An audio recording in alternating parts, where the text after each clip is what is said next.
jenolani darbattee jinfuun qabiin itannaan hin gaabbani diinattiin biyyaa baasu farda garmaamsee kaase abaabileen eeggate daangaa kaakayyuuf laate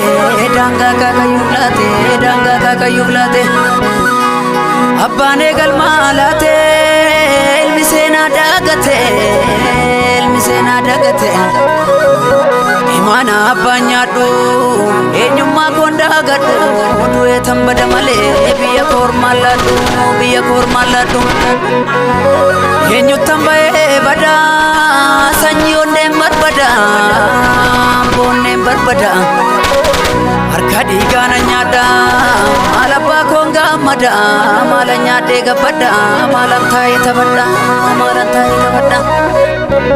tullumaa muuxatanii ilma dhalchuu yoomifi du'anii isin galanii ilma gamnaan kanaafi ajjeese adibatuufi booree abaafatuufi dhiira garaa nammaate haadha dhiiraa tiyyate imimmaan lakkuu haate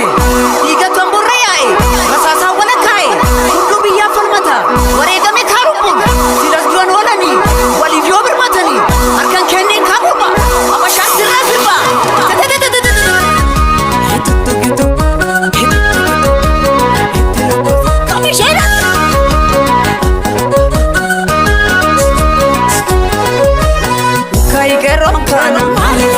daangaa darbe bandaachi lammaffan arge kan qeerroon kana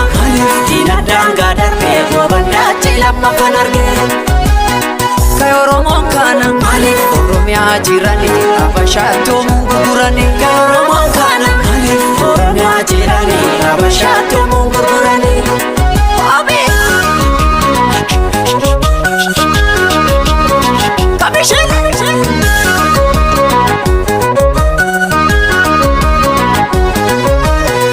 Rabbi guddaan nu gargaare kana gaarraa geenye jaarraa dhibbaaf kan dandeenye kana namaan geenye abbaan farda soore beekutu farda soora beekulloo koo gannaa baasa diina qophisa oola kayi qeerroon kana diina daangaa darbe bandaachi lammaffan arge qeerroon kana diina daangaa darbe bandaachi lammaffan arge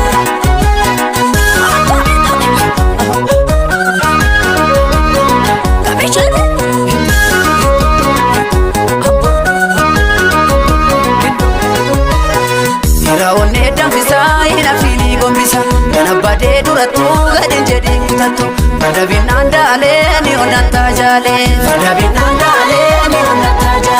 Addeessa kee muradhu hin jarjarii nu badhu ergan sooree farda koo sirraan hafuudhu akkoo mormi lolee jaalee ati raftaa jaalee dhaloonni kutatee ka'ee hunduu tokko ta'ee haaree garaan dhaamsa gootota isa durii sanna ga'ee sakalee nuti kunan nuti ka'ee barataan falmate karaa irratti